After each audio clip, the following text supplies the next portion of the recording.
안녕하세요. 마칼라미스터 황교익입니다. 김어준의 뉴스공장 명절 특근을 명을 받고 지금 앉아 있습니다. 오면서 잠시 쉬는 시간에 뉴스 포탈 그 검색으로 이렇게 봤더니 실시간 검색이 추석 차례상, 추석 지내는 법, 지방 쓰는 법, 현고 학생 부군신이 지방에 이렇게 쓰는 말이죠.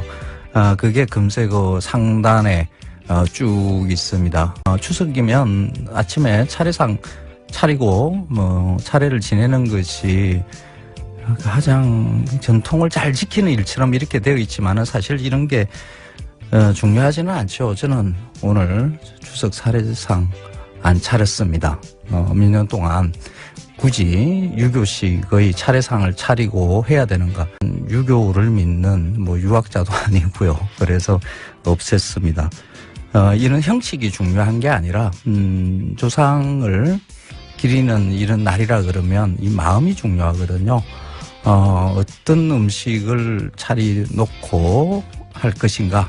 그거는 각자 마음에 드는 맛있는 음식 앞에 놓고 조상을 기리는 마음만 있으면 되지 않을까 싶습니다.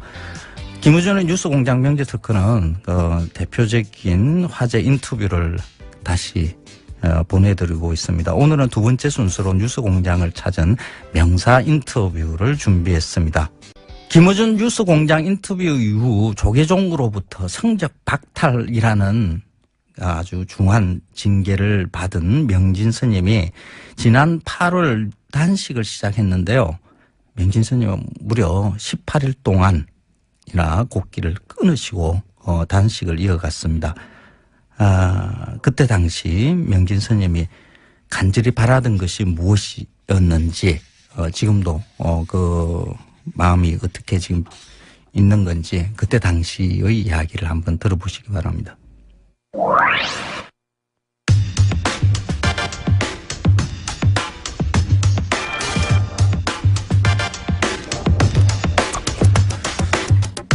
작년 뉴스공장과 인터뷰를 한 이유로 조계종으로부터 성적 박탈 처분을 받았다.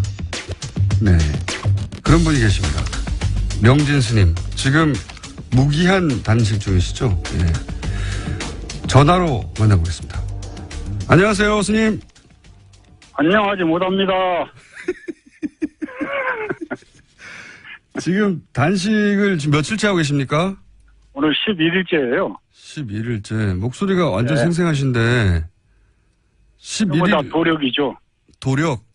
네. 도력, 예. 지금 우정 총국 마당에서 단식 중이신데 네. 단식을 왜 하시는 건지 그리고 단식 장소로 왜 우정 총국을 택하신 건지 좀 설명해 주십시오. 이 장소가 그 적광 스님이라는 어린 스님을 조계종의 자승의 묵인 방조 교사에 의해서 조계종 청사로 끌고 가서 예. 무차별 폭력을 가한 데입니다. 빨개 벗겨놓고. 적광 스님이라고 하는 분을 폭행한 장소예요? 예, 자기 비리를 폭로하는 기자회견을 하겠다는 걸 막기 위해서 지하실로 끌고 들어가서 고문을 한 거죠. 빨개 벗겨놓고 목을 조르고 피가 나도록 뜨도록 하고 해가지고. 빨개 벗겨놓고요? 예, 그렇죠. 오호. 그러니까 지금 말씀은 총무원장인 자승 스님에 관한 비리를 폭로하겠다고 적광 스님이라는 분이 기자회견을 하겠다고 했는데 네. 그 현장을 자승 스님 측에서 못하도록 잡아서 지하실로 끌고 가서 빨개 벗고 폭력을 행사했다? 그렇죠. 그렇게 해서 나는 이제 더 이상 중노를 안 하겠다는 환속계를 억지로 지장을 짓게 만들고. 환속계를 짓게 만들었어요? 네, 그렇게 하고 거기에서 이제 양복을 갈아입혀가지고 내쫓은 거죠. 이제 승복을 뺏겨가지고. 그런 자리라서 이 자리가 그런 자비, 생명의 존중, 불살생을 얘기하는 부처님의 가르침에 아주 배반하는 자승의 행위에 대해서 비판하고자 그걸 알리기죠. 그래서 이제 끌려갔던 자리에서 단식을 시작한 겁니다. 적광수님의 주장은 그러니까 본인이 강제로 환송을 당했다. 폭력을 당하고. 그렇죠. 그럼 당시 적광수님이 주장하고자 했던 내용은 뭡니까? 이제 자승의 도박, 성매수 여러 가지 비리들을 폭로하려고 그랬던 거죠. 그런 내용, 그 내용이 사실 여부는 여기서 따질 일은 아니긴 한데, 네. 그런 내용에 의혹이 있다고 적광스님이, 기자회견을 하려고 하는 게, 자성스님 측으로부터, 제지를 당하고, 그리고 폭행을 당했고, 그때 환송한다는 데 도장을 찍고, 네. 그런 일이 있었던 장소이기 때문에 지금. 그렇죠. 네. 네. 그럼 네. 지금 적광스님은 정신병원에 입원했다가. 정신병원이요? 그게 4년 전 일인데 정신병원에 입원해 있다가 이제 얼마 전에 퇴원해서 통원 치료를 받고 있고 지금도 정신질환을 앓고 있는 거죠. 그 맞은 후유증으로. 알겠습니다. 그리고 스님이 승적을 박탈당하신 이유는 뭡니까? 남 얘기하지 마시고요. 이제 자승의 그건 우리 김총수께서 너무 잘 아시잖아요. 자승에 대한 무차별 비판이 이제 본인의 신기를 거슬렸는데. 작년 12월에 하신 인터뷰, 예. 예, 그렇죠. 예. 근데 이제 서산대사라고 아시죠? 네네. 예, 조선시대 예.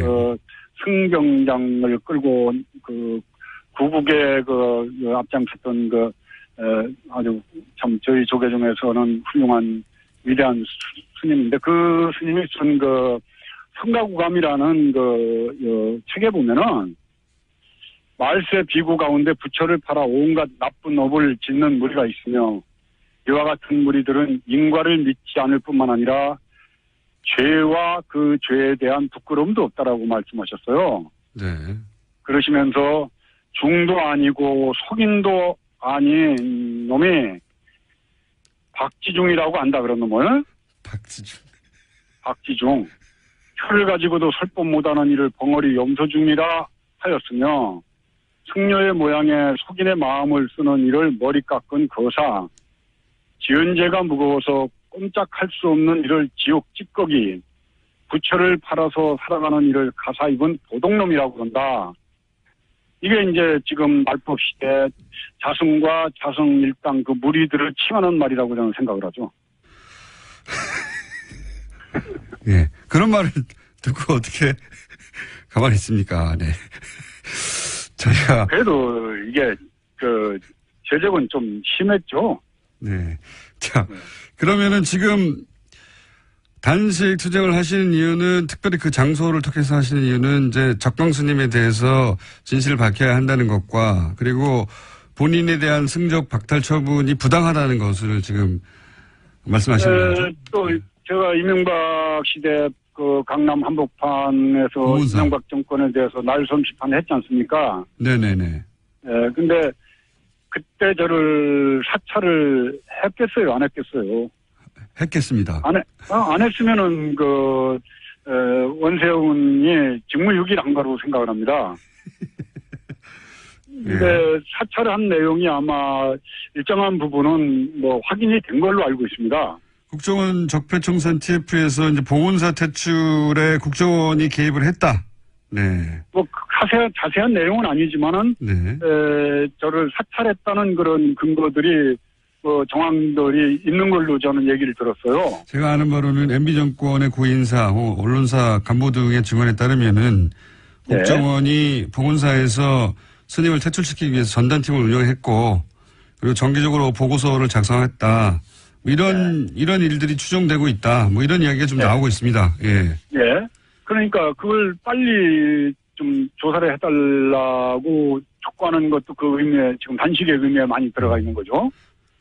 알겠습니다. 자, 네. 그리고 또 있습니까? 이 단식에서 세상에 알리고 싶은 부분이? 일단은 이명박근혜 시대를 저는 평가하기를 욕망의 시대에서 무치의 시대, 부끄러움이 없는 시대. 잘못이 있으면 부끄러워해야 되는데 네. 온갖 악행을 저지르고 범죄 행위를 저지르고도 뻔뻔한 거, 부끄러움을 모르는 거. 이게 이명박근혜 시대를 상징하는 키워드라고 저는 생각을 해요. 네네. 네, 조계종도 역시 마찬가지입니다. 부인을 감춰놓고 돈을 모으고 폭력을 행사하고 또 가진 악행을 저지르고도 부끄러워할 줄 모르는 그 집단이 돼버렸어요. 그래서 저는 그 조계종의 이 개혁이 더 나아가서 기독교계나 천주교 쪽에도 물론 여러 가지 문제점들이 있으리라고 판단이 됩니다. 그 종교가 세상을 걱정해야지 되는데 세상이 종교를 걱정하는 이 시대가 마감이 되고 종교가 세상 사람들에게 위안이 되고 의지가 되고 위로가 되는 쉼터가 되는 그런 세상이 되기를 바라는 마음으로 단식을 하고 있습니다. 알겠습니다. 종교가 세상을 걱정해야 되는데 세상이 종교를 걱정한다. 네. 한마디로 요약을 해주셨는데 그렇게 하는 이유 중에 하나가 뭐 여러 가지가 있겠습니다만 종교하고 정치가 분리되어 있는데 분리되어야 한다고 헌법에 명시되어 있죠. 그런데 이게 제대로 지켜지지 않는다. 그런 말씀이지 그렇죠. 않습니까? 그러니까 정치가 종교에 개입하는 게 아니라 종교가 정치에 갖다 붙는다 이렇게 봐야 됩니까? 어떻게 해석해야 되죠? 정치권에서는 적당하게 뭐 예산 문제로 예. 종교계에 지원을 해주고 예. 종교계는 표로서 거기에 보답을 하면서 상호 보완 역할을 하면서 같이 타락하고 부패하는 거죠. 다른 종교는 그렇다고 치고 예를 들어서 지금 문제 삼고 계시는 조계종에서 이렇게 뭐랄까요 정치권에 도움을 주고 한 사례들이 있습니까? 지난번 그 대선 때도 자승 원장이 네. 아마 뭐 안철수 캠프에도 또 문재인 그 후보 캠프에도 다 사람들을 넣고 여러 가지로 정치적 작업을 하면서 도와준다라고 이렇게 약속을 한 걸로 제가 확인을 하고 있습니다. 지난 대선 때는 그럼 어떻습니까? 지지난 대선이나 뭐 2007년이나 뭐 2000. 뭐 그때도 마찬가지죠. 이명박 그 2007년 대선 때는 자승 본인이 747 불교 지원단 상임 고문을 맡아서 747 불교 지원단. 이상득을 데리고 다니면서 전국적으로 선거운동을 했어요. 이상득 의원과 함께요? 그렇죠. 저한테도 봉은사를 찾아와서 이명박 후보가 봉은사 신도들에게 이렇게 인사를 하고 말을 하게 해달라고 그래서 아니 서망교회에 그 불교 신도가 가서 대통령 나왔다고 인사를 하자고 그러면 허락해 주겠느냐. 그거는 내가 허락할 수가 없다. 그리고 종교와 정치는 분리가 돼야지 되는데 그런 짓 하면 안 된다라고 이상득 의원과 자승을 놓고 내가 따끔하게 훈계를 해서 돌려보냈죠. 그게 이제 봉은사 퇴출 원인의 시발점이 됩니다. 그리고 그런 얘기도 있더라고요. 자승 원장 측에 그 가까운 분이 청와대 행정관으로 들어갔다. 맞습니까?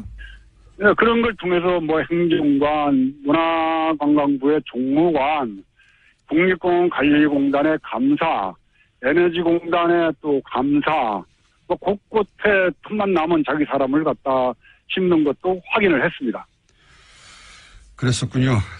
그래서 이제 그것까지 포함해서 종교는 종교로 돌아가자고 주장하시는 거고. 그런데 지금 단식하시는 장소 인근에 맞불 천막이 있다면서 이건 무슨 일입니까? 네. 그 뭐 단식하는 바로 앞에다가 천막을 쳐놓고 제가 많이 보이는 거기에서 빵도 먹고 뭘 먹어가면서 저를 이렇게 약을 올리는 것 같아요. 그 맞불 천막은 스님과 반대되는 의견을 가지신 스님들이 또 단식을 하는 게 아니라 거기서는 밥을 먹어요? 네, 거기서 먹어가면서 저를 보고 싱글싱글 웃고 그래서 어제는 그쪽에 가가지고 제가 짜장면 시켜줄까 그러고 왔습니다. 아니, 짜장면이 제일 먹고 싶거든, 단식하면은. 아니, 열 하루 되셨는데 이렇게 생생하십니까? 그거 다 도력이죠, 뭐. 도력. 지금 계획은 얼마나 하실 예정이십니까? 일단 저는 뭐 기한이 없기 때문에 내일 그만둘 수도 있고 또 뭐 제가 쓰러질 때까지 할 수도 있고 하기 때문에 그거는 전체 정황 돌아가는 거 보면서 결정할 예정입니다. 이렇게 이제 단식을 하시고 시간 좀 지나면 스님이 주장하시는 바에 공감하는 분들이 동조 단식도 하고 그런 일도 벌어지지 않습니까?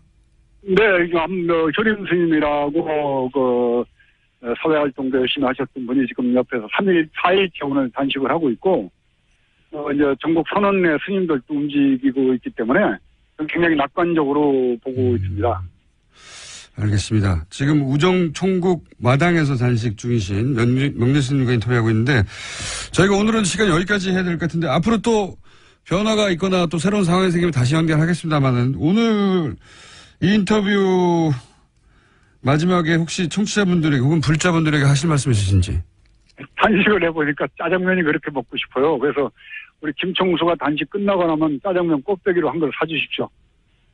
아니, 시청자 여러분께 어떤 뭐 이렇게 의미 있는 한마디 이런 거 말고 짜장면 사달라고요? 아니, 배고파요. 한 열흘 굶으니까 배고프죠. 시청자 여러분들, 한국 사회가 좀 더 밝아지려면은, 대통령 한 분 바뀌었다고 그래가지고 저는 세상이 바뀔 거라고는 생각 안 합니다. MBC, KBS, 또 노동의 현실까지 다 해서 쌓여있는 적폐들이라는 게 한순간에 없어지겠습니까? 각국 각처에서 정말 우리가 어둡고 정말 음습하면서 여러 어떤 과거의 이 부패들을 청산하는데 앞서 나가는데 제가 조계종부터 개혁을 해서 여러분들에게 정말 정의가 이기는 모습 꼭 보여드리겠습니다. 성원해 주십시오. 감사합니다. 알겠습니다. 오늘 말씀 감사합니다. 네, 감사합니다. 건강하시고요. 네. 지금까지 명진 스님이었습니다. 네. 명진 스님께 지지를 보내고 싶은 청취자분들은 시민 108만 명 서명운동을 하고 계시다고 하니 거기 동참하시면 될 것 같고요. 그리고 저희는 반론기도 항상 구정하고 있습니다. 맞불 텐트에 계신 분들이나 혹은 자승 스님 쪽에서 반론이 있으시면 연락 주십시오. 항상 반론권을 보장합니다. 단식 10하루째 나는 날에 명진 스님의 목소리라고는 믿기 힘들 정도로 이렇게 힘이 있고 강단이 있습니다. 역시 도력이 대단하신 분입니다. 예비 단식까지 포함해서 19일 동안 곡기를 끊으셨다고 해요. 그 이후에 건강이 많이 악화돼서 주변 분들이 만류하는 일들이 있고 워낙 몸이 건강이 안 좋으신 상태라서 응급차량에 실려가시면서 단식을 끝냈습니다. 먹을 것을 거부하는 단식은 생존 본능조차 의지로 이겨내는 장엄한 저항선언이다. 상대를 해치기보다 자신을 먼저 희생하는 자비의 마음이기도 하다. 명진 스님이 단식을 하고 있을 때 한 불교단체에서 내놓은 성명서에 이런 내용이 있습니다. 남을 해치기보다는 스스로 자신을 희생하는 그런 자비의 마음에서 나오는 단식이죠. 명진 스님 건강 많이 회복하시고요. 짜장면 드시겠죠? 유수공장에 또 찾아주시면 고맙겠습니다. 김우전 유수공장 명절특근 오늘 두 번째 마련한 인터뷰는 유수공장 최초로 부자가 같이 나오셔가지고 인터뷰를 하셨어요. 굉장히 재밌었습니다. 요즘 축구가 인기 없는 이유에 대해서도 설명을 해 주셨는데 한국 축구의 전설이죠. 차범근 감독 그리고 그의 아들 아주 멋진 차두리 코치 부자의 인터뷰 한번 다시 들어보시겠습니다. 저희가 매우 드물게 스포츠 시간을 한번 마련했습니다. 현재 U20 월드컵 대회가 열리고 있죠.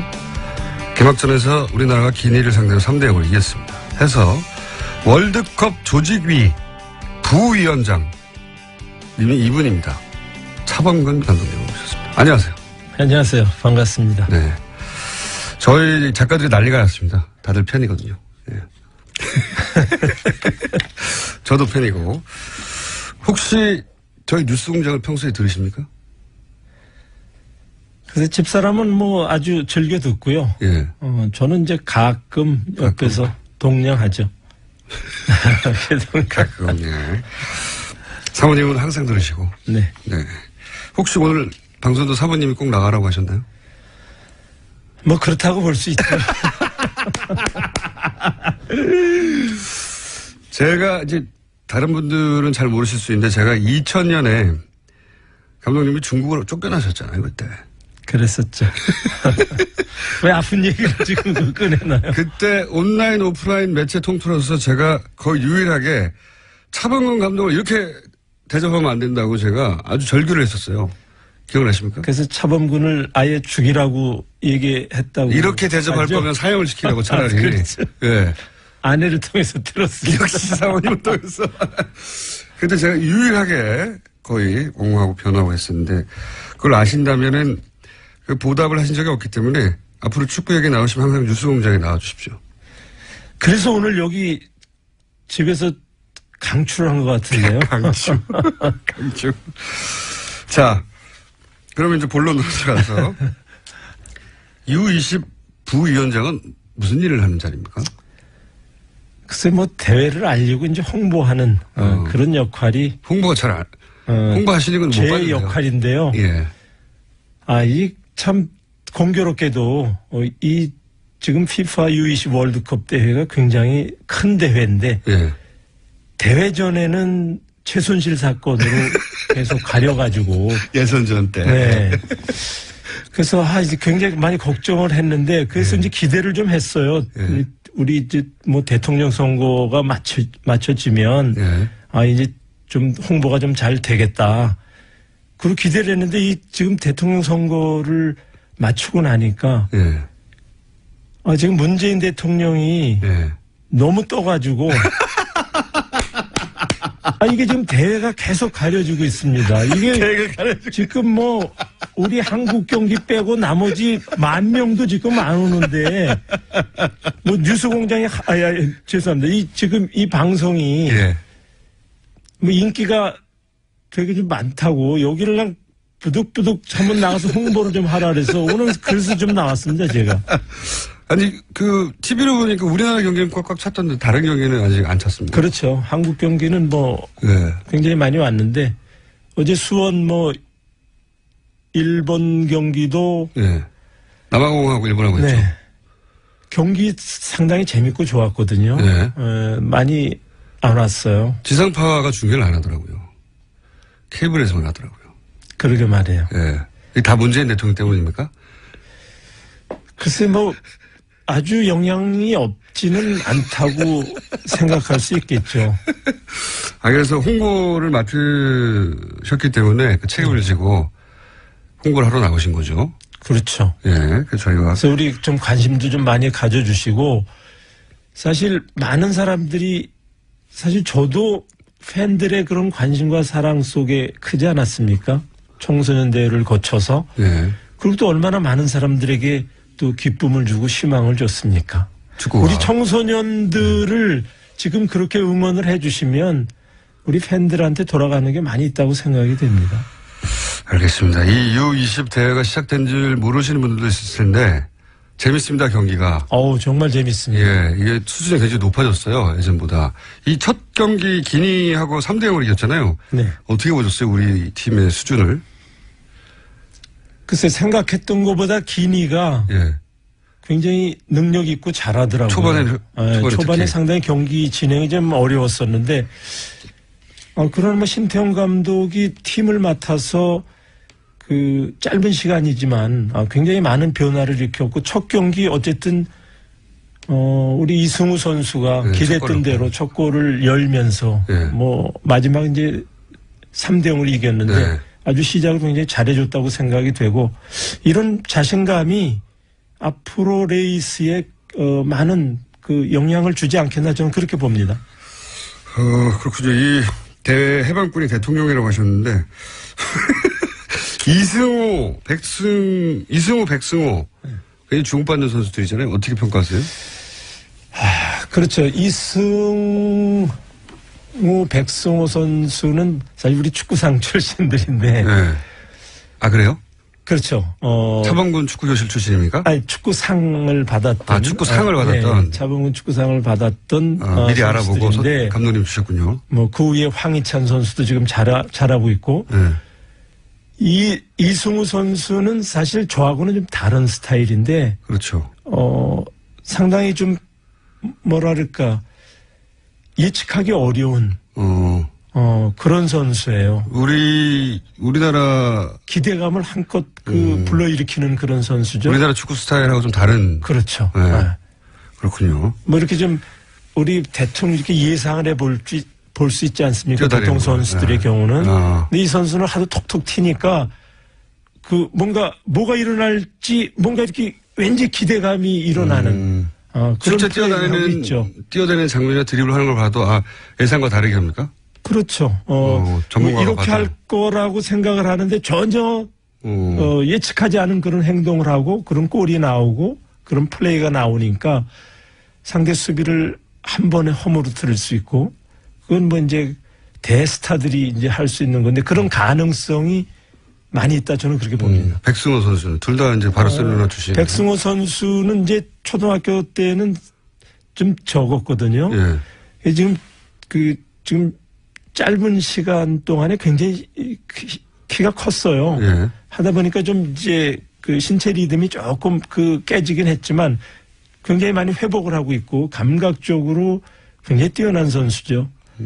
그날도 우리 세 번째 골을 넣을 때 골키퍼 나올 때 아웃사이드로 돌려서 문으로 넣는 그런 장면은 정말 제가 보더라도 감탄사가 절로 나옵니다. 감독님은 그런 골 못 넣으셨어요? 저는 그런 재치는 없었던 것 같아요. 현재 U20 팀의 전체적인 기량 조직력으로 볼 때 전망 어떻게 보십니까? 우리 팀이 어디까지 갈까요? 물론 이제 지금 U20 대회에 한국 빼고 23개 팀이 한 팀이라도 이렇게 얕볼 수 있는 팀은 없죠. 다 능력이 있는데 특히 이제 아르헨티나, 잉글랜드, 기니, 우리 조가 아주 죽음의 조 아닙니까? 또 실제로 잉글랜드 아르헨티나전을 보니까 아르헨티나가 잉글랜드에 3대0으로 지긴 했지만 역시 만만한 팀이 아니더라고요. 그래서 저는 예선전을 잘 넘기면 이미 조 추첨 때도 얘기를 했지만 저는 4강 이상 성적을 내심 기대하고 있습니다. 일본 항상 전통의 라이벌인데 일본 경기는 어떻게 보셨어요? 어제 일본 경기 있었는데. 일본 기량은 어떻습니까? 일본은 우리하고는 좀 다른데 우리는 좀 더 파괴력이 있고 선이 글쎄 어쨌든 공격을 만들어가는 그런 과정이 아주 부드럽고 섬세하고 이런 부분이 우리하고는 조금 좀 다른 것 같아요. 전통적으로 미들이 강하다 항상 일본은 여전히 그런가요? 수비에서부터 공격을 전환해 가는 그런 플레이가 요즘에 선진 축구에게 조별 축구를 우리가 많이 얘기를 하는데 아주 전형적인 그런 축구를 하고 있고 좀 마무리 과정이 조금 아쉽긴 하지만 얕볼 수 없는 우리하고 붙으면 어떻게 될까요? 한 번 이기고 한 번 진 것 같은데 제 기억에는. 글쎄 이제 우리가 저기 홈이니까 지금과 같은 그런 기세라면 전 충분히 압도할 수 있다 이렇게. 자, 이 U20 이야기는 일종의 이제 저희 미끼죠. 미끼고 본론 중에 하나는 지난주에 손흥민 선수가 말이죠. 21골을 넣었어요. 네, 그래서 온 언론에서 이제 차범근을 넘어섰다느니 이런 얘기를 하고 있습니다. 저 개인적으로는 어림도 없다라고 생각하는데 아직 개인적으로는 그렇게 생각하지만 당사자의 얘기를 직접 들어봐야 되는 게 아니냐. 그래서 제가 또 모신 것이기도 하거든요. 저 요새 그런 질문도 많이 받고 엄청 많이 받으시죠. 공식적으로야 정말 재밌습니다. 그리고 숨겨져 있는 이름을 자꾸 이렇게 우리 손흥민 선수가 들춰주니까 너무 좋아요.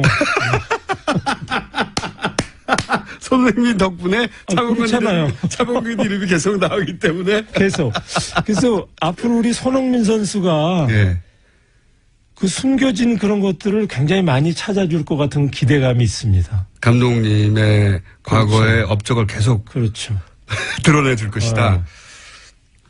혹시 차두리 코치 또 밖에 나와 있는데 이 대화는 참여할 수 없을까요? 글쎄, 제 3자가 아무래도 좀 보는 그러니까요. 당사자보다는 그래도 밖에 계신데 저희가 들어오실래나 안 들어오실래나. 들어오실 것 같습니다. 왜냐면 제가 여러 가지 전문적인 질문을 할 생각이거든요. 이야, 이거 오늘. 아니, 차 운전하고 오셨는데 오신 김에 놀면 뭐 하나요? 네. 탐탁지 않은 표정으로 강제로 끌려 들어오신 차두리 코치님 안녕하십니까? 네, 안녕하세요. 네. 제가 뭘 여쭤보려고 하면 차범근 선수가 뛴 분데스리가하고 손흥민 선수가 뛴 분데스리가의 차이점. 이거는 이제 분데스리가에 뛰어보셨잖아요. 네. 선수 시절에. 그래서 평가를 좀 해주세요. 차이가 있죠. 많은 차이가 있는 것 같아요. 네. 네. 그때 당시만 해도 이제, 지금으로 말하면 옛날이고. 네. 근데 옛날이다 보니까 이제 이 용병 제한이 있었습니다. 그래서 네. 각 팀마다, 외국 선수는 3명밖에 쓸 수가 없었기 때문에. 2명. 2명. 네. 합의해 주시고 2분이. 2명. 그러다 보니까 이제 각 팀마다 정말로 엄선을 해서 최고의 용병을 뽑았었죠. 네. 네. 그러나 이제 지금은 이게 굉장히 조금 많이 룰이 완화가 돼서 이제는 독일 선수가 거의 없는 팀들도 있고 베스트 11 중에 네, 이렇게 여러 유럽 각지에서 선수들을 끌어서 이제 선수를 구성하다 보니까 좀 많은 차이가 있는 것 같아서 그때 당시에 아무래도 아버님이 독일에서 뛰었을 당시에는 용병 선수라고 그러면 이제 외국 선수라 그러면은 굉장히 가치가 높았었죠. 지금보단 조금 더. 그래요? EU 선수들도 지금은 외국 쪽으로 안 보잖아요. 그렇죠. 우리 때는 통합해서 딱 둘만. 딱 둘만. 그래서 최고의 선수들만 들어갈 수 있었다. 그렇죠. 들어가기 어렵죠. 아시아 지역 선수는 더더욱 들어가기 어렵고. 분데스리가에서 주전으로 뛴 최초 한국 선수 아니십니까? 그렇죠. 네. 문을 연 선수죠. 경기 골을 넣는 난이도로 보면 어떨까요? 당시에 전술이나 여러 가지 요소가 작용했을 텐데 골을 넣기가 더 힘들었다. 아니다. 이렇게 보면. 전지마시네요. 네네, 일단. 전 골을 많이 안 넣어봐서.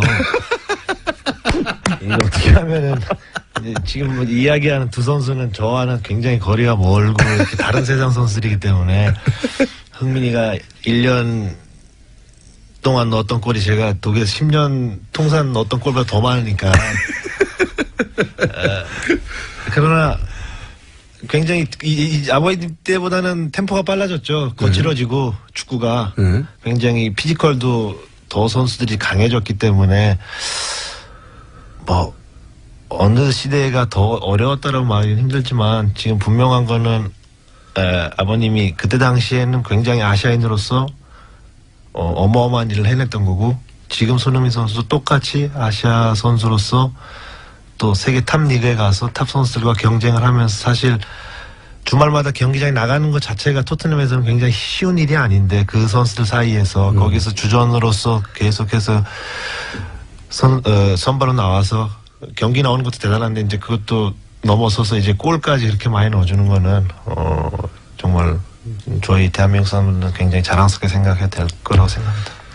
우리 때는 이제 맨투맨 수비를 해가지고 따라다녔기 때문에 사실 쉽지가 않았어요. 골을 넣기 더 어려웠다 그때가. 그렇죠.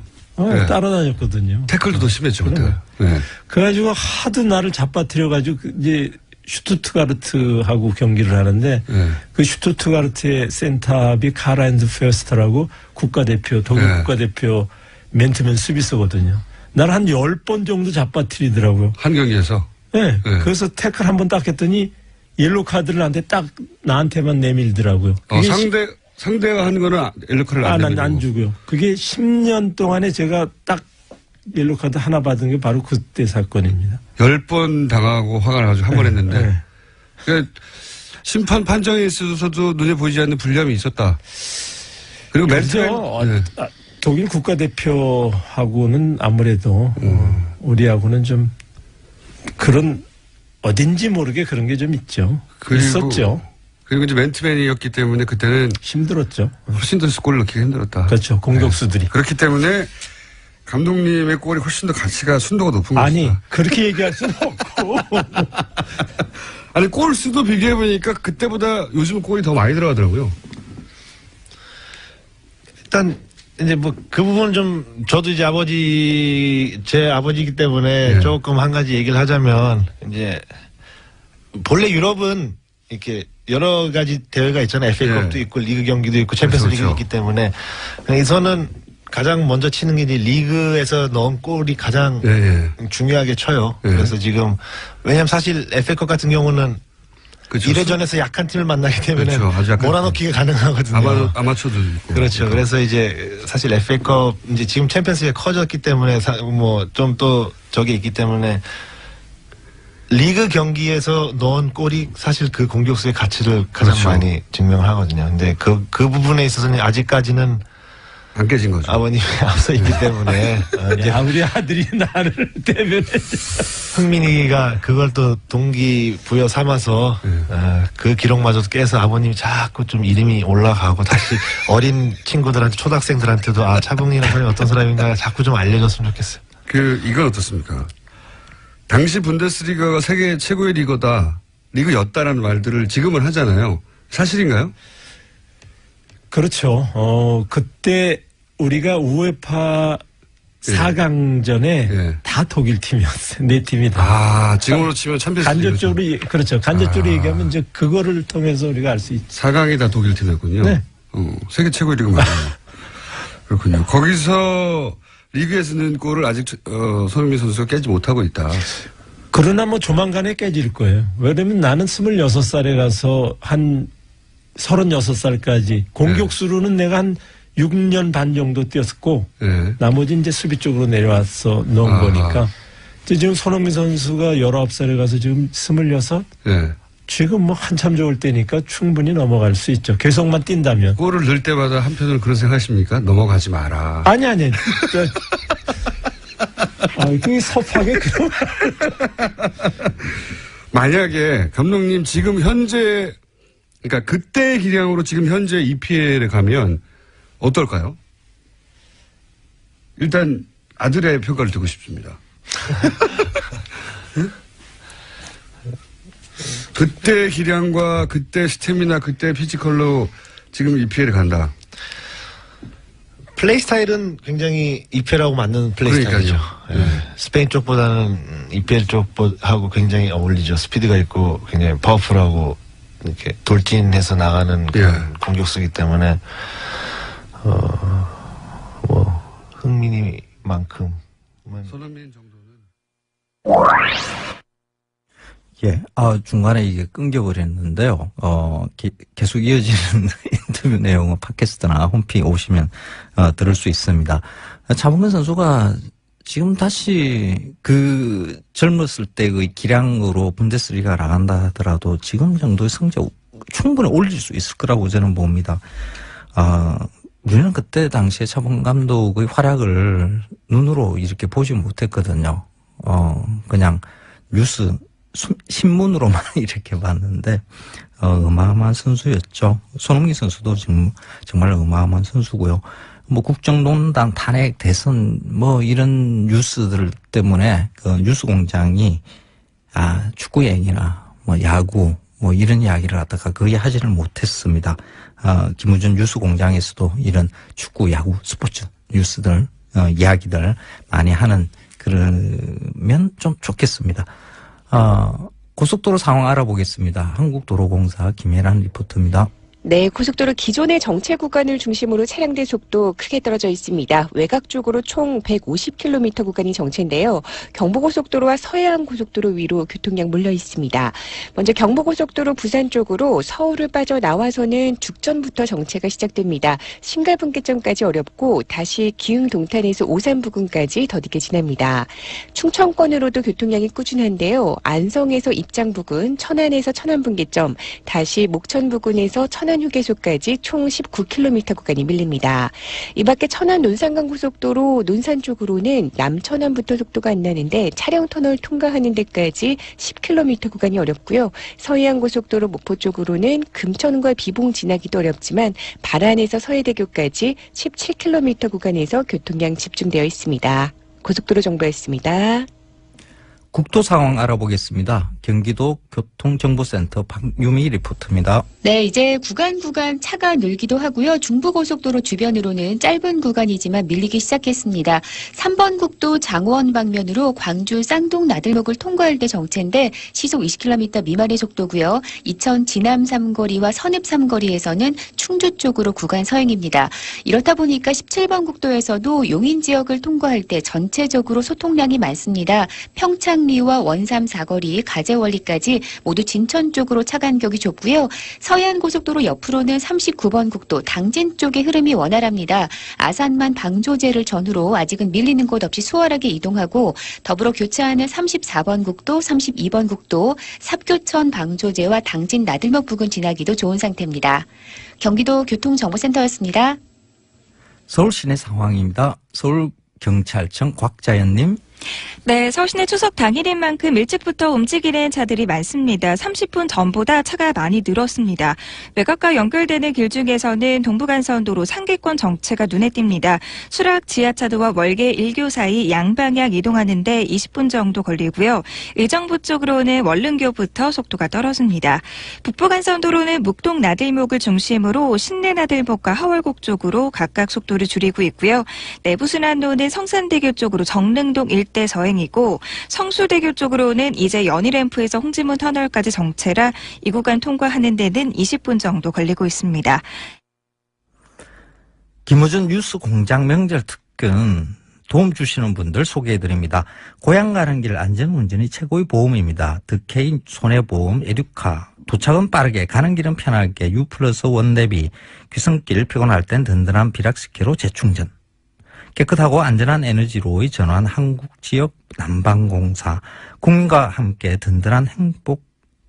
함께하는 든든한 행복 에너지 한국전력. 생활 속 불합리한 차별 법제체에 신고하세요. 차별법령신고센터. 올해에도 가족을 위해 국가 건강검진 꼭 받으세요. 국민건강보험공단 서민의 약사님 안녕하세요. 혜인아. 위대한 스님인데 그 스님이 쓴 성가구감이라는 책에 보면은 말세 비구 가운데 부처를 팔아 온갖 나쁜 업을 짓는 무리가 있으며 이와 같은 무리들은 인과를 믿지 않을 뿐만 아니라 죄와 그 죄에 대한 부끄러움도 없다라고 말씀하셨어요. 네. 그러시면서 중도 아니고 속인도 아닌 놈이 박지중이라고 안다 그런 놈을. 박지중. 혀를 가지고도 설법 못하는 이를 벙어리 염소중이라 하였으며 승려의 모양에 속인의 마음을 쓰는 이를 머리 깎은 거사. 지은 죄가 무거워서 꼼짝할 수 없는 이를 지옥 찌꺼기. 부처를 팔아서 살아가는 이를 가사 입은 도둑놈이라고 그런다. 이게 이제 지금 말법 시대 자승과 자승 일당 그 무리들을 칭하는 말이라고 저는 생각을 하죠. 예. 그런 말을 듣고 어떻게 가만히 있습니까? 네. 저희가. 그래도 이게, 제적은 좀 심했죠. 네. 자, 그러면은 지금 단식 투쟁을 하시는 이유는 특별히 그 장소를 통해서 하시는 이유는 이제 적광스님에 대해서 진실을 밝혀야 한다는 것과 그리고 본인에 대한 승적 박탈 처분이 부당하다는 것을 지금 말씀하시는 거죠? 또 제가 이명박 시대 그 강남 한복판에서 고문사. 이명박 정권에 대해서 날솜 심판했지 않습니까? 네네네. 근데 그때 저를 사찰을 했겠어요? 안 했겠어요? 했겠습니다. 안 했으면은 원세훈이 직무유기를 한 거라고 생각을 합니다. 근데 사찰을 한 내용이 아마 일정한 부분은 확인이 된 걸로 알고 있습니다. 국정원 적폐청산 TF에서 이제 보훈사 퇴출에 국정원이 개입을 했다. 네. 자세한 내용은 아니지만은, 네. 저를 사찰했다는 그런 근거들이, 정황들이 있는 걸로 저는 얘기를 들었어요. 제가 아는 바로는 MB 정권의 고인사, 언론사 간부 등의 증언에 따르면은 네. 국정원이 보건사에서 스님을 퇴출시키기 위해서 전단팀을 운영했고 그리고 정기적으로 보고서를 작성했다. 이런 일들이 추정되고 있다. 이런 이야기가 좀 나오고 있습니다. 예. 예. 그러니까 그걸 빨리 좀 조사를 해달라고 촉구하는 것도 그 의미에 지금 단식의 의미에 많이 들어가 있는 거죠. 알겠습니다. 자, 그리고 또 있습니까? 이 단식에서 세상에 알리고 싶은 부분이? 일단은 이명박근혜 시대를 저는 평가하기를 욕망의 시대에서 무치의 시대, 부끄러움이 없는 시대. 잘못이 있으면 부끄러워해야 되는데 온갖 악행을 저지르고 범죄 행위를 저지르고도 뻔뻔한 거, 부끄러움을 모르는 거. 이게 이명박근혜 시대를 상징하는 키워드라고 저는 생각을 해요. 국립공원관리공단의 감사, 에너지공단의 또 감사, 곳곳에 틈만 남은 자기 사람을 갖다 심는 것도 확인을 했습니다. 그랬었군요. 그래서 이제 그것까지 포함해서 종교는 종교로 돌아가자고 주장하시는 거고. 그런데 지금 단식하시는 장소 인근에 맞불 천막이 있다면서요? 이건 무슨 일입니까? 네. 단식하는 바로 앞에다가 천막을 쳐놓고 제가 많이 보이는 거기에서 빵도 먹고 뭘 먹어가면서 저를 이렇게 약을 올리는 것 같아요. 그 맞불 천막은 스님과 반대되는 의견을 가지신 스님들이 또 단식을 하는 게 아니라 거기서 밥을 먹어요? 네, 거기서 먹어가면서 저를 보고 싱글싱글 웃고 그래서 어제는 그쪽에 가가지고 제가 짜장면 시켜줄까 그러고 왔습니다. 아니, 짜장면이 제일 먹고 싶거든, 단식하면은. 아니, 열 하루 되셨는데 이렇게 생생하십니까? 그거 다 도력이죠, 뭐. 도력. 지금 계획은 얼마나 하실 예정이십니까? 일단 저는 기한이 없기 때문에 내일 그만둘 수도 있고, 또 제가 쓰러질 때까지 할 수도 있고 하기 때문에 그거는 전체 정황 돌아가는 거 보면서 결정할 예정입니다. 이렇게 이제 단식을 하시고 시간 좀 지나면 스님이 주장하시는 바에 공감하는 분들이 동조 단식도 하고 그런 일도 벌어지지 않습니까? 네, 효림 스님이라고 사회활동도 열심히 하셨던 분이 지금 옆에서 4일째 오늘 단식을 하고 있고, 이제 전국 선언내 스님들도 움직이고 있기 때문에 굉장히 낙관적으로 보고 있습니다. 알겠습니다. 지금 우정 총국 마당에서 단식 중이신 명재 스님과 인터뷰하고 있는데 저희가 오늘은 시간 여기까지 해야 될 것 같은데 앞으로 또 변화가 있거나 또 새로운 상황이 생기면 다시 연결하겠습니다만은 오늘 이 인터뷰 마지막에 혹시 청취자분들에게 혹은 불자분들에게 하실 말씀 있으신지? 단식을 해보니까 짜장면이 그렇게 먹고 싶어요. 그래서 우리 김총수가 단식 끝나고 나면 짜장면 꼭대기로 한 걸 사주십시오. 아니 시청자 여러분께 어떤 이렇게 의미 있는 한마디 이런 거 말고 짜장면 사달라고요? 아니, 배고파요. 한 열흘 굶으니까 배고프죠. 시청자 여러분들, 한국 사회가 좀 더 밝아지려면은, 대통령 한 분 바뀌었다고 그래가지고 저는 세상이 바뀔 거라고는 생각 안 합니다. MBC, KBS, 또 노동의 현실까지 다 해서 쌓여있는 적폐들이라는 게 한순간에 없어지겠습니까? 각국 각처에서 정말 우리가 어둡고 정말 음습하면서 어려웠던 과거의 이 부패들을 청산하는데 앞서 나가는데 제가 조계종부터 개혁을 해서 여러분들에게 정말 정의가 이기는 모습 꼭 보여드리겠습니다. 성원해 주십시오. 감사합니다. 알겠습니다. 오늘 말씀 감사합니다. 네, 감사합니다. 건강하시고요. 네네. 네, 조계종도 역시 마찬가지입니다. 부인을 감춰놓고 돈을 모으고 폭력을 행사하고 또 가진 악행을 저지르고도 부끄러워할 줄 모르는 집단이 돼버렸어요. 그래서 저는 조계종의 이 개혁이 더 나아가서 기독교계나 천주교 쪽에도 물론 여러 가지 문제점들이 있으리라고 판단이 됩니다. 종교가 세상을 걱정해야 되는데 세상이 종교를 걱정하는 이 시대가 마감이 되고 종교가 세상 사람들에게 위안이 되고 의지가 되고 위로가 되는 쉼터가 되는 그런 세상이 되기를 바라는 마음으로 단식을 하고 있습니다. 알겠습니다. 종교가 세상을 걱정해야 되는데 세상이 종교를 걱정한다. 네. 한마디로 요약을 해주셨는데 그렇게 하는 이유 중에 하나가 뭐 여러 가지가 있겠습니다만 종교하고 정치가 분리되어 있는데 분리되어야 한다고 헌법에 명시돼 있죠. 그런데 이게 제대로 지켜지지 않는다. 그런 말씀이지 그렇죠. 않습니까? 그러니까 정치가 종교에 개입하는 게 아니라 종교가 정치에 갖다 붙는다 이렇게 봐야 됩니까? 어떻게 해석해야 되죠? 정치권에서는 적당하게 뭐 예산 문제로 종교계에 지원을 해주고 종교계는 표로서 거기에 보답을 하면서 상호 보완 역할을 하면서 같이 타락하고 부패하는 거죠. 다른 종교는 그렇다고 치고 예를 들어서 지금 문제 삼고 계시는 조계종에서 이렇게 뭐랄까요 정치권에 도움을 주고 한 사례들이 있습니까? 지난번 그 대선 때도 자승 원장이 아마 뭐 안철수 캠프에도 또 문재인 그 후보 캠프에도 다 사람들을 넣고 여러 가지로 정치적 작업을 하면서 도와준다라고 이렇게 약속을 한 걸로 제가 확인을 하고 있습니다. 지난 대선 때는 그럼 어떻습니까? 지지난 대선이나 뭐 2007년이나 뭐 2000. 그때도 마찬가지죠. 이명박 그 2007년 대선 때는 자승 본인이 747 불교 지원단 상임 고문을 맡아서 747 불교 지원단 이상득을 데리고 다니면서 전국적으로 선거운동을 했어요. 이상득 의원과 함께요?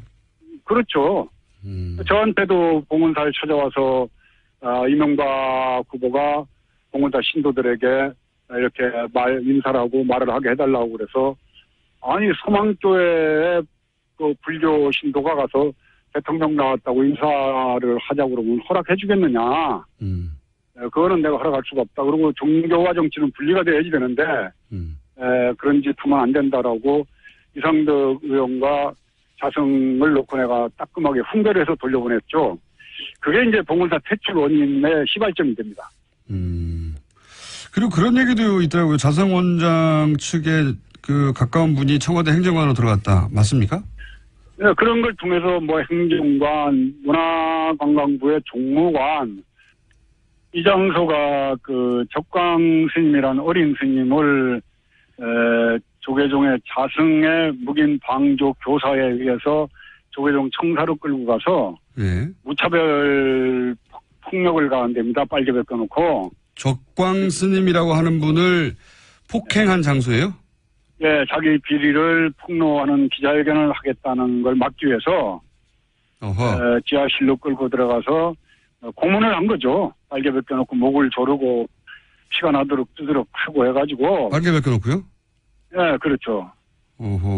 그러니까 지금 말씀은 총무원장인 자승 스님에 관한 비리를 폭로하겠다고 적광 스님이라는 분이 기자회견을 하겠다고 했는데 그 현장을 자승 스님 측에서 못하도록 잡아서 지하실로 끌고 가서 빨개 벗고 폭력을 행사했다? 그렇죠. 그렇게 해서 나는 이제 더 이상 중로를 안 하겠다는 환속계를 억지로 지장을 찍게 만들고. 환속계를 찍게 만들었어요? 네, 그렇게 하고 거기에서 이제 양복을 갈아입혀가지고 내쫓은 거죠. 이제 승복을 뺏겨가지고. 그런 자리라서 이 자리가 그런 그 자비, 생명의 존중, 불살생을 그 얘기하는 부처님의 가르침에 아주 그 배반하는 자승의 그 행위에 대해서 비판하고자 그걸 그래서 이제 그 끌려갔던 자리에서 단식을 시작한 겁니다. 적광 스님의 주장은 그러니까 본인이 강제로 환속을 당했다, 폭력을 당하고. 그렇죠. 그럼 당시 적광 스님이 주장하고자 했던 내용은 뭡니까? 이제 자승의 그 도박, 성매수 여러 가지 비리들을 폭로하려고 그랬던 거죠. 그런 내용, 그 내용이 사실 여부는 여기서 따질 일은 아니긴 한데 그런 내용에 의혹이 있다고 적광 스님이 기자회견을 하려고 하는 게 자정 스님 측으로부터 제지를 당하고 그리고 폭행을 당했고 그때 환송한다는 데 도장을 찍고 그런 일이 있었던 장소이기 때문에 지금 그렇죠. 네. 그럼 지금 적광 스님은 정신병원에 입원했다가 정신병원이요? 그게 4년 전 일인데 정신병원에 입원해 있다가 이제 얼마 전에 퇴원해서 통원 치료를 받고 있고 지금도 정신질환을 앓고 있는 거죠. 그 맞은 후유증으로. 알겠습니다. 그리고 스님이 승적을 박탈당하신 이유는 뭡니까? 남 얘기하지 마시고요. 이제 자승의 그건 우리 김총수께서 너무 잘 아시잖아요. 자승에 대한 무차별 비판이 이제 본인의 신기를 거슬렸는데. 작년 12월에 하신 인터뷰, 그렇죠. 근데 이제 서산대사라고 아시죠? 네네. 조선시대 그 승병장을 끌고 구국에 앞장섰던 아주 참 저희 조계 중에서는 훌륭한. 안녕하세요. 마칼라미스터 황교익입니다. 김어준의 뉴스공장 명절 특근을 명을 받고 지금 앉아 있습니다. 오면서 잠시 쉬는 시간에 뉴스 포탈 검색으로 이렇게 봤더니 실시간 검색이 추석 차례상, 추석 지내는 법, 지방 쓰는 법, 현고 학생 부군신이 지방에 이렇게 쓰는 말이죠. 그게 검색어 상단에 쭉 있습니다. 추석이면 아침에 차례상 차리고 차례를 지내는 것이 가장 전통을 잘 지키는 일처럼 이렇게 되어 있지만은 사실 이런 게 중요하지는 않죠. 저는 오늘 추석 차례상 안 차렸습니다. 몇 년 동안 굳이 유교식의 차례상을 차리고 해야 되는가? 유교를 믿는 유학자도 아니고요. 그래서 없앴습니다. 이런 형식이 중요한 게 아니라 조상을 기리는 이런 날이라 그러면 이 마음이 중요하거든요. 어떤 음식을 차려놓고 할 것인가? 그거는 각자 마음에 드는 맛있는 음식 앞에 놓고 조상을 기리는 마음만 있으면 되지 않을까 싶습니다. 김우준의 뉴스공장 명절 특근은 대표적인 화제 인터뷰를 다시 보내드리고 있습니다. 오늘은 두 번째 순서로 뉴스공장을 찾은 명사 인터뷰를 준비했습니다.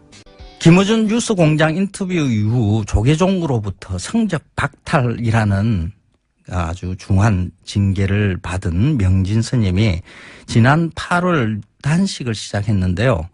명진 스님은 무려 18일 동안이나 곡기를 끊으시고 단식을 이어갔습니다. 그때 당시 명진 스님이 간절히 바라던 것이 무엇이었는지 지금도 그 마음이 어떻게 지금 있는 건지 그때 당시의 이야기를 한번 들어보시기 바랍니다.